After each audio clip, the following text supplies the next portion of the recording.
مساكوا هنا وفل وياسمين، صباحكوا زي السكر. تعالوا مع بعض هنعمل اكل النهارده. بس قبل اي شيء برجاء كله يعمل لي متابعه على صفحه، على البيج بتاعت عالم احلام. بالله عليكم عالم احلام يحيى كله يعمل متابعه عليه، لان الارباح واقفه جدا، مقيده اصلا من يوميات واكلات احلام. والله اعلم. الباشمهندس بيقول لي الله اعلم اذا كان هتشتغل اصلا تاني ولا لا.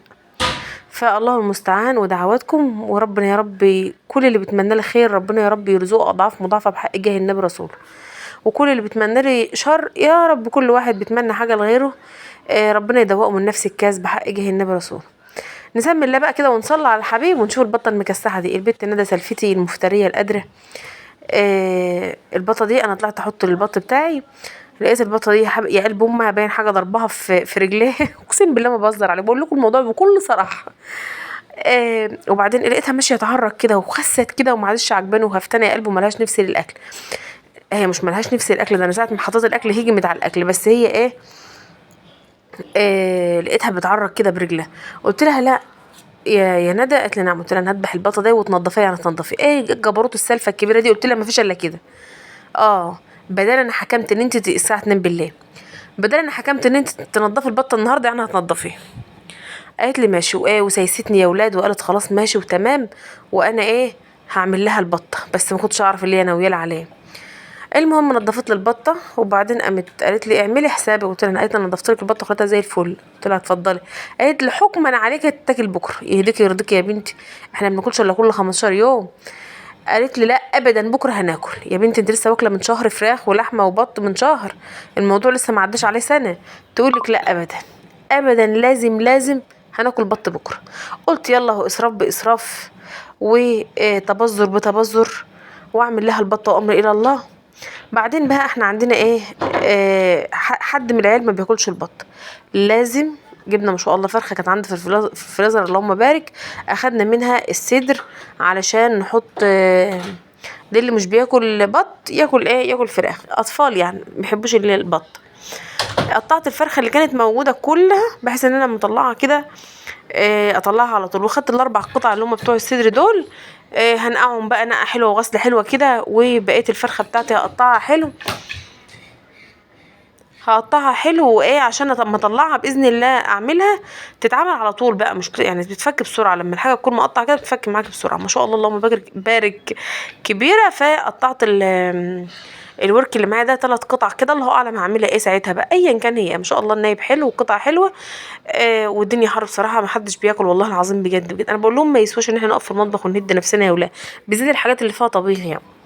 زي ما قلت لك في الفيديوهات اللي قبل كده ان والعيال عايزين كله نواشف اقسم بالله، والكبار اقول لحماتي ماما قالت لي تقولي اقول لها هنطبخ يا ماما، تقول لي اي حاجه اقول لها والله شكرا يا ماما، اي حاجه دي كانت غايبه عني وانت اللي دلتيني عليها.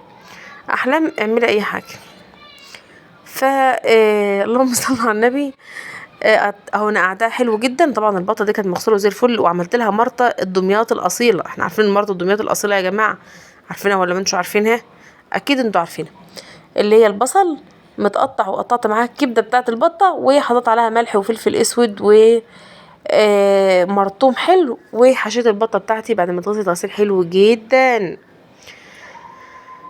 وجبت حله معايا وقطعت فيها بصل ومستكه وحبهان، وحطيت كمان الحواج بتاعتها. طبعا كل حاجه ما تتسابش في قلب البطه، الجناح شغال والرجل شغاله والقنصه شغاله والدماغ كله شغال. انتوا عارفين ذكر البطه دلوقتي شوفين والله العظيم السلسله بتاعت البطه باينه من بس عشان عرجت برجلي. انا لما اتعرج برجلي يعني واحده تقول لي قول الله هو انت ذبحت البطه واكلتها وهي عيانه؟ مش عيانه اقسم بالله، البطه عندكم عروسه في قلب الحله والله العظيم عيانه، بس شكل يختي كانوا بالشكل مع بعض وبطه كانت قادره ومفتريه قدرت عليها وكسرت لها فخدها وجعت لها فخدها كده يعني، بس نقطه منقذه.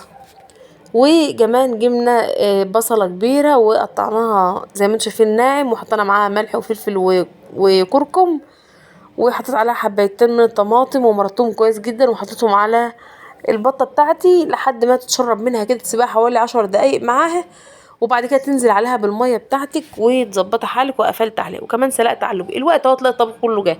جبت لوبيا، الخضار بتاعنا النهارده هو اللوبيا. هوب هوب هوب، غمض عينك فتحها، خلاص الموضوع انتهى.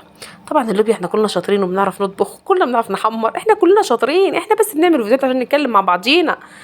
واللي عايز يستفاد معلومه خير وبركه، مش عايز يسمع صوتي. حطيت لايك يا مزه، بالله عليك حطيت لايك في الحر اللي احنا فيه. انتوا متخيلين ان انا اطبخ الطبخ ده في الحر ايه اللي بيحصل؟ ما اقولكوش والله العظيم. بحبكم في الله والى اللقاء.